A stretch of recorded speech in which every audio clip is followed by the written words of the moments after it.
हमारे सामने यहाँ सवाल लिखा हुआ है कि एक पालतू जानवरों की दुकान में 3 मछली घर मौजूद हैं।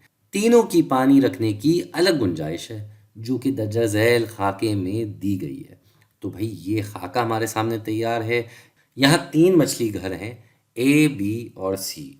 हर मछली घर में मछली भी बताई हुई है और उसका हुजूम भी बताया हुआ है, जिसको हम अंग्रेजी में वॉल्यूम कहते हैं। और यहाँ ये हुजूम दिया हुआ है लीटर में। तो सवाल ये है कि इन तीनों मछली घर का हुजूम फी मछली निकाल कर इन्हें सबसे छोटे से बड़े की तरतीब में लिखें। अब यहाँ जो ये चीज़ लिखी हुई ना, हुजूम फी मछली, इसको ज़रा हम समझ लेते हैं। हुजूम फी मछली क्या होता है? तो हुजूम है भाई वॉल्यूम, मतलब गुंजाइश कितनी है।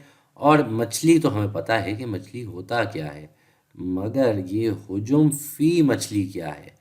फ़ी जो होता है वो कसर की वजाहत करता है। तो इस लिहाज से हमने क्या करना है, ये हुजूम और मछली को कसर के रूप में लिख देना है। तो ऊपर हुजूम आ जाएगा, नीचे मछली आ गया। और हमने देखना है कि कौन सी सबसे ज़्यादा आएगी हमारे पास मिकदार इन तीनों मछली घरों में। तो एक एक करके करते हैं भाई।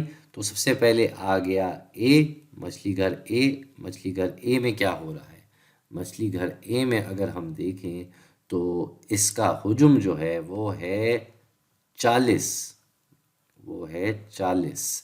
और इसमें कितनी मछलियां हैं? इसमें है 5 मछलियां। तो नीचे 5 लिख देंगे और इससे हमारा जवाब आ जाएगा भाई। 40 को अगर हम 5 से तकसीम कर रहे हैं तो पारों में 5/40 जो है वो आता है 8। तो हम यहाँ लिख देंगे 8। तो भाई ये तो आ गई एक की मिकदार। अब मछली घर बी पे आ जाते हैं। मछली घर बी में क्या सूरत हाल है भाई? मछली घर बी में हुजूम जो है वो है 100, पूरे 100। और उसके साथ साथ इसमें मछली कितनी है? मछली हैं 12। 12। अब यहाँ जो है इधर भी कुछ काटा पीटी हो सकती है। जैसे यहाँ हमने 40 और 5 को काटा था कि 5 40 में जाता है 8 मरतबा। तो यहाँ क्या हिसाब किताब हो रहा है भाई? अब 12 100 में तो नहीं जाता, लेकिन अलबत्ता ये ज़रूर है कि इन दोनों नंबरों में 4 जाता है। 4 12 में जाता है 3 मरतबा और 4 100 में जाता है 25 मरतबा।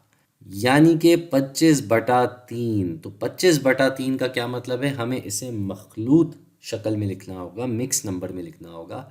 और उसके लिए हम 25 को अगर 3 से तकसीम करें तो 8 मरतबा 3 जा सकता है। 8/3 होता है 24। और उस लिहाज से हमारे पास बकाया आता है 1। तो ये हो जाएगा 8 पूरे 1/3। आखिर में आ जाते हैं हम मछली घर सी में। तो मछली घर सी में क्या कहानी हो रही है? यहाँ पे हमारे पास हुजूम है 180। 180 जगह छोटी रह गई है यहाँ पे, तो इसको थोड़ा छोटा छोटा करके लिखेंगे। और मछली यहाँ पे है 24। मछलियाँ हैं 24।